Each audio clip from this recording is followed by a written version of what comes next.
Hi everyone, it's me Terri of the Yarn Joy Podcast. Happy Wednesday everybody. So today's Wednesday, time for crafting with friends. And so since I am still at a commission as far as crocheting, last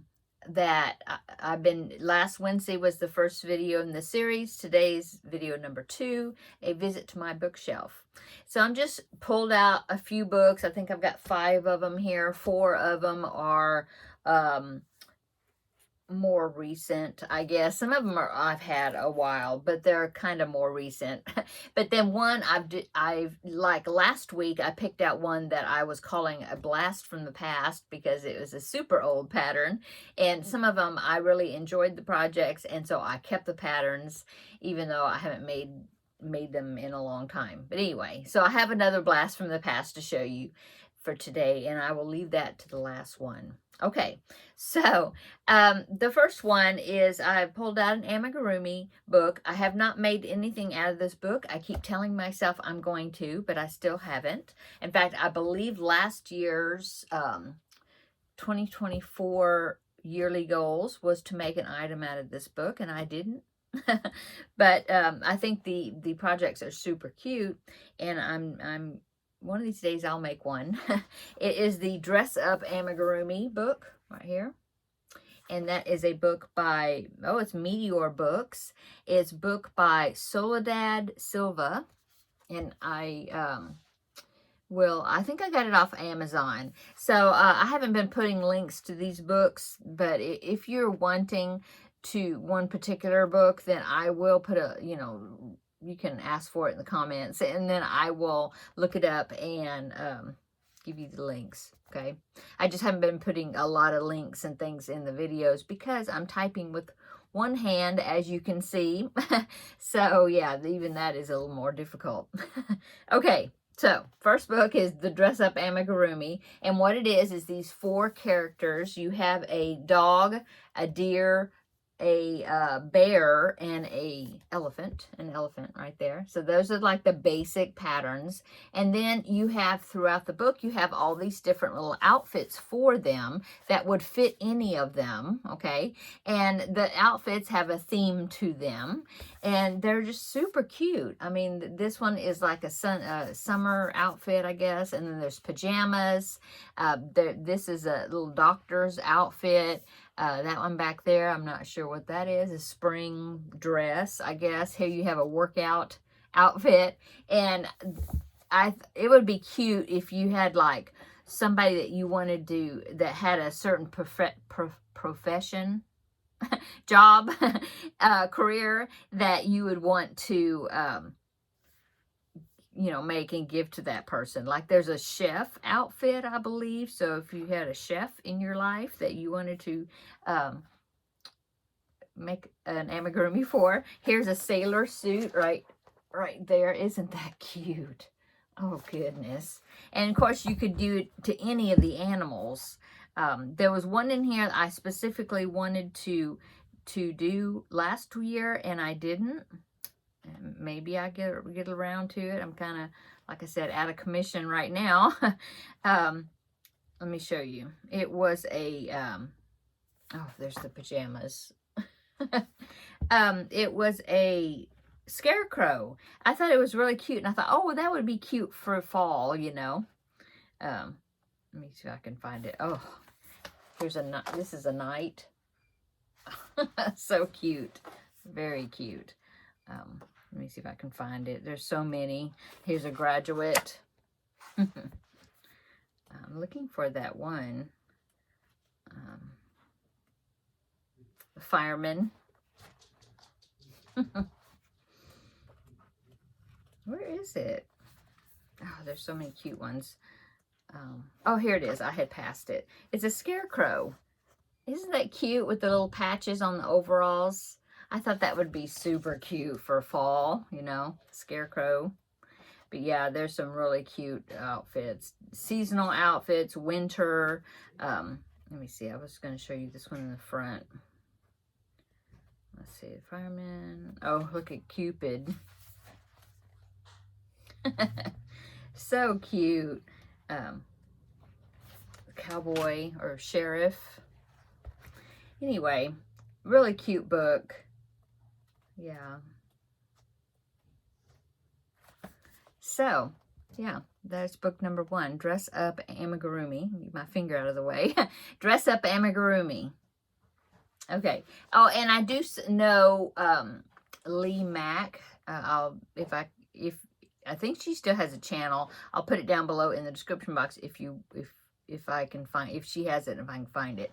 Anyway, she has made these, worked out of these, and I know she made that sheriff dog, and she made this bear here with a little outfit, and I think she made some of the other ones, and I believe she said that the pattern was a really good pattern as far as the design and everything on the items, or the design of the pattern, easy to follow, you know. Okay, so the next one I'm going to show you is another amigurumi, but this is amigurumi Christmas ornaments right here. And I've had this for a couple years. In fact, I did a Christmas in July crochet along, I think, collaboration with Kim, the Crafty Nomad, and I believe Ella of No Catchy Name. I believe she did it too also with us, and this was last year or year before, but Kim and I specifically worked out of this book, and I made different Christmas ornaments, and yeah, those turned out really good, the ones that I made. It was a fun book. I made, let's see, I still have some of them marked that I made. Let's see, I know I made some of these Christmas cookies right here. Yeah, I made some of the Christmas cookies. Let's see. I wanted to make this camel right here. It's a camel's head. And I don't remember if I ended up making it. I don't think I made it after all, but I was going to. They have, they have different themes. Like here's Animal Friends. So there's different ones. I believe I made that mouse down there. Yeah. And then they have, cookies, like Christmas candy and cookies and things. They have that theme. Of course, they have the nativity set characters. They made, there's different themes. I think that's all the ones I have marked. I know I did this cookie right there. I made, I was thinking I made the soldier, but I'm not sure. I believe I made the Santa, and I made the peppermint candies. Yeah, good book. Good book. Patterns, easy to follow. There's lots of pictures that show you how to do different things. Yeah. I'm looking through here to look. Oh, look, there's a snow cone. Some of these would be cute, not necessarily for, macaroon. Yeah, I made the macaron, how you want to say it. Some of these, they wouldn't have to be for Christmas ornaments. I mean, you could use them as some of the things that are not necessarily Christmas, you could use them for backpack buddies, Okay, so Amigurumi Christmas Ornaments by Linda Wright. So there's another book from my bookshelf. Okay, and I believe that is all the amigurumis, yeah. Okay, so the next one is 100 colorful ripple stitches to crochet. I got this, you can see that bright orange sticker. I got it from Hobby Lobby on clearance. It was regular like $22 book, thereabouts, rounding up. And I got it for $5.50, yeah. So they've got some really cute, I haven't worked out of this book, but I really love all the ripple stitches. Gives you the multiples, what you need to make as far as customizing the width, how big you want to make it. They have written instructions, and see up there, they have the graph also. Yeah. Just all kinds, they're all ripple, but they're all kinds of different ripples. Like this is a ripple, but like a moss stitch, I think. They have some that are like really steep ripples, I guess you'd say. And then some that I would say that are more relaxed ripples, where they're just kind of wavy and not real spiky, They have some individual projects, like see, some star shapes. You know, it's not all just ripple stitches. Those would be good good like for hot pads and things, or mug rugs. Yeah. I thought it was a good book. Like I said, I haven't made any of them, but, you know, I'm always looking for patterns that I can use multiple colors with and things to use up scraps, you know. Always looking for stuff like that. So, see, there's like a wave stitch where it's not real super rippled. Yeah. See those with that squiggle? That reminds me of those, my mom used to call them rumble pants, I think. No, not rumble. Rumba pants. Like the little baby, for little baby girls, putting the little, not pants, where they had the little ruffles on the back side, you know? You know what I'm talking about? That's what that one reminds me of. Here's a blanket. It's a star blanket there, or throw.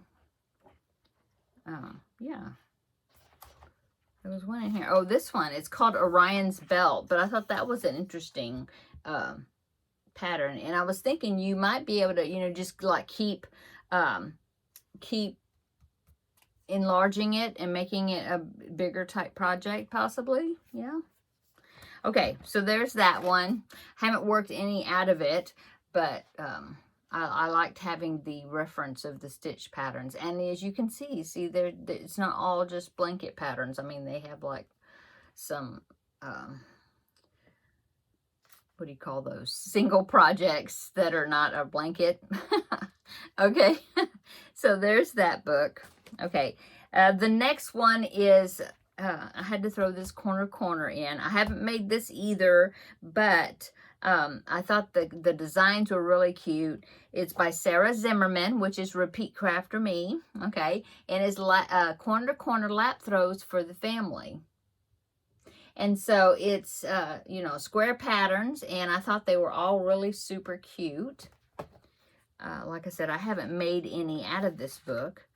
But I have used Sarah Zimmerman's chart before in the past. Like several years ago, she had a corner squares that you put together to make a Christmas blanket, and I made that. I don't know if you remember that, but yeah, that was like a year-long project. Like I wanted to do 12 squares, so each month I did one square of it, and then I had a banner at the top and the bottom that said Merry Christmas, or I think I did. Anyway, when she came out with this one, I thought, because that other one is from her website, and it's all these free patterns. And when she had this one published, I thought the designs were cute, but also I thought, well, I'm going to go ahead and buy her book because, you know, just to support her, because she has so many free patterns on her website that, you know, I didn't pay for, that I use. Anyway, so let me show you some of the designs in here. That one is woodland animals. I mean, you could just pick, there's a fox, a hedgehog, a raccoon, and an owl. But I mean, you could pick just one of them, you know, just do one and have that like a central panel, and then work around it and turning it into a blanket. Or you could do, you know, all of them and put them together. You know, there's a lot of options, I think. Here's just a simple corner stripe. That's just a basic pattern. She's got, hard to turn pages with my thumb all strapped up. Oh, this one I thought was really cute. It's a snowman. Look at that snowman blanket. So cute. That one's cute. And of course, it's for a child, like a toddler type blanket, probably. I'm looking for or baby blanket. I mean, that one says that the finished size is 33 inches square. But of course, you can always enlarge it by, you know, using that like as the central panel. Oh, this one's cute. See, it's a sheep. Isn't that cute? That would be really cute. Let's see. Trying to turn the page. I'm getting quite frustrated with my hand. I really am. This is getting old really quick, and I got several weeks more to go. Look at that one. It says Sweet Dreams. Yeah, that one's really sweet. Okay, so that's all the projects that are in there. But I thought it was a super cute book. I like looking at the pictures and really some nice charts, I think. Okay, so those are my 4 more current-ish books. I mean, you know, there's some of them are several years old, but they're not like a blast from the past. But here is a blast from the past. I have made this. I believe I made it a couple of times, and it is Elizabeth. Yeah, I have several of these because at that time I was doing bed dolls and these crocheted dolls, Victorian type. It was like in the early to mid 90s, somewhere around there, and it was like Victorian type design and stuff. Decor was quite popular at the time, and so I made the dolls and sold them for different people, mainly just people in my church and stuff. But I definitely do remember that one. In fact, I remember one of these where I used that pattern was a I believe they had asked me to make it, and they were going to give it as like a raffle, not a raffle. Was it raffle? No, door prize to a Mother's banquet at my church for Mother's Day, you know, and they had door prizes, and one of the door prizes was my doll that I made. And yeah, I still remember who won the doll.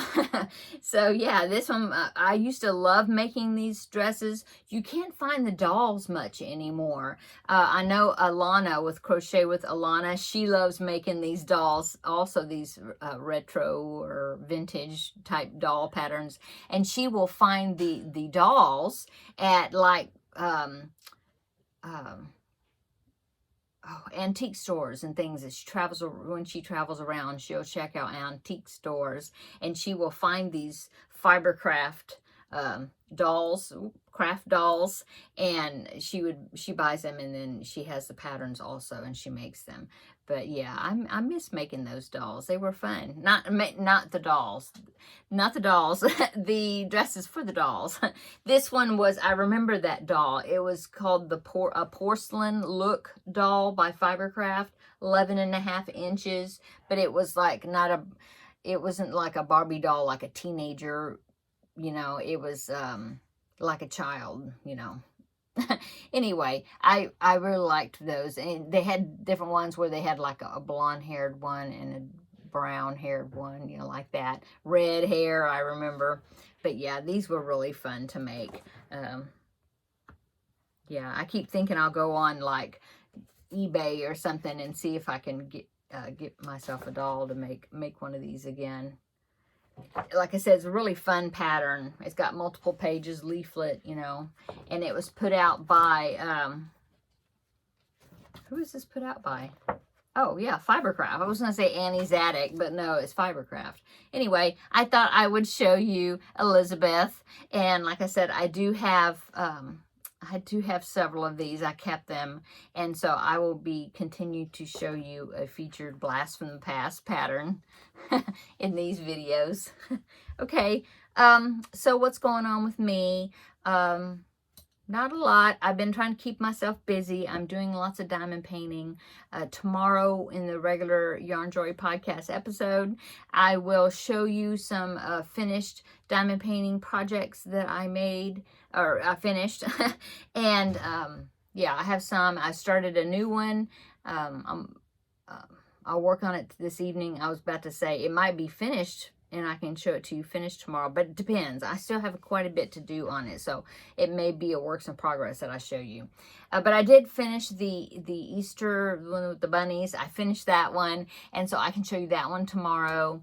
And Valerie of Valerie's Cuddly Cat Crochet, she sent me a diamond painting kit as a get well present.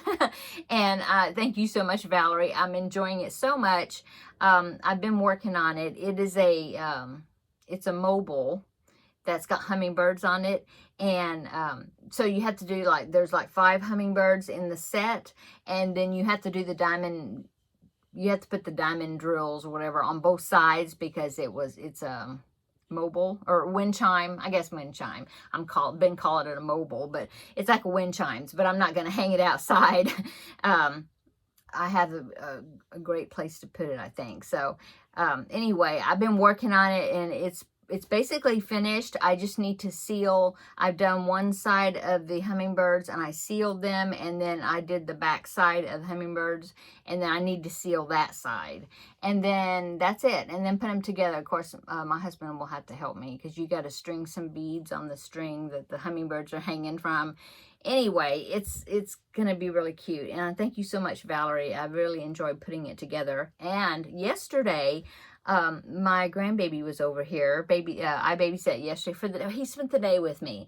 And my son dropped him off early on his way to work, and then he picked him up after. My son's a teacher, and so after my son got finished at school, then he picked him up on the way going back home again. My daughter-in-law had a checkup with the baby yesterday, and she had to do like the glucose test, the sugar test. Anyway, and then so I kept him, and then she got home and took a long nap. So it's getting to where she's even more uncomfortable as the pregnancy goes along. It's going along really quick. She's like 28 weeks now. And so I think I'm going to start keeping him on Tuesdays. They want her to just take it easy. And so I'll be keeping him on Tuesdays, I think. And for a while until baby comes or whatever, but we had such a good time yesterday. Yeah, we watched, videos and different things. And then he saw, I guess he had seen the diamond painting, the little hummingbirds I had laid out on the desk, I guess. Anyway, I think he saw them. Either that, or I just asked him if he wanted to do it, because, to give us something to do and to work together, to pass the time since he was here. And so I thought, well, we'll do the other side of those hummingbirds. And I thought, well, that would help him like with his coordination. He's 4 years old. So I thought that would help him with his coordination, or he could just go through the little pouches I have the diamond drills in and look for the correct one that I need, or, whatever. I thought we would try it, see how it goes. We might do one little hummingbird, and, they have short attention spans at 4 years old. So I was thinking, well, maybe we do one hummingbird and then he'll get tired of it, and then we'll go do something else or whatever. Well, he really enjoyed it. And yeah, it did help. He was a little bit, with the coordination and working with that tiny stuff. And he was a little bit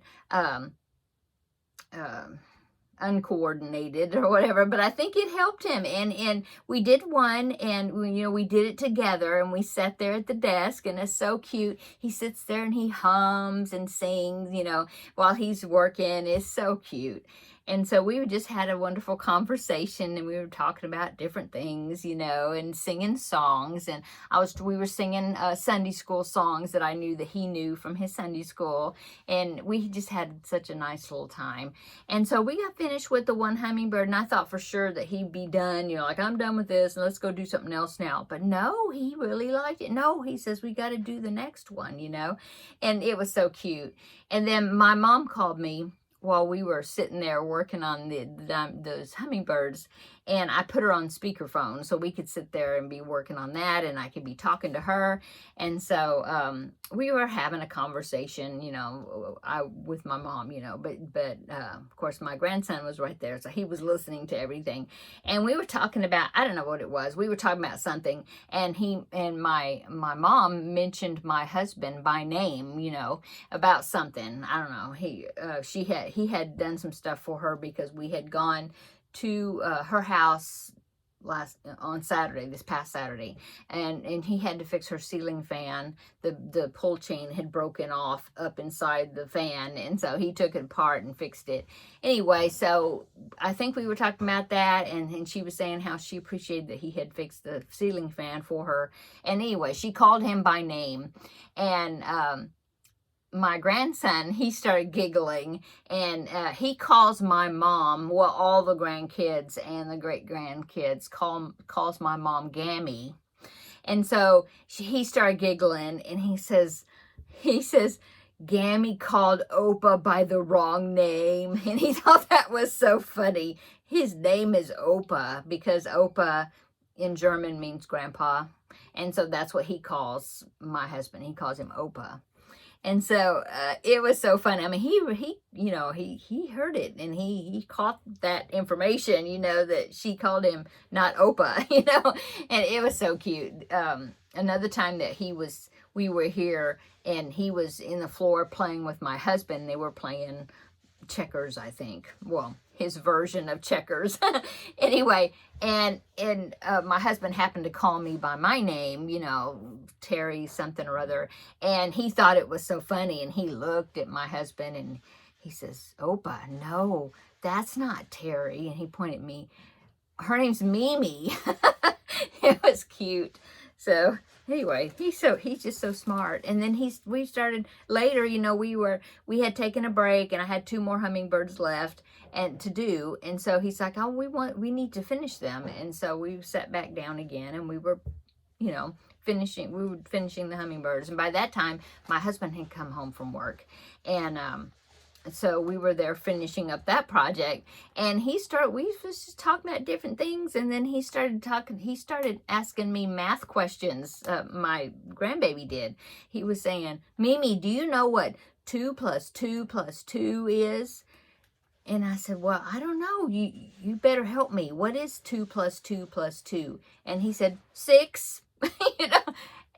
And then he started saying other things like, and 3 plus 1 is 4, and 3 plus 2 is 5. And I said, well, what's 4 plus 3? And he says, 7.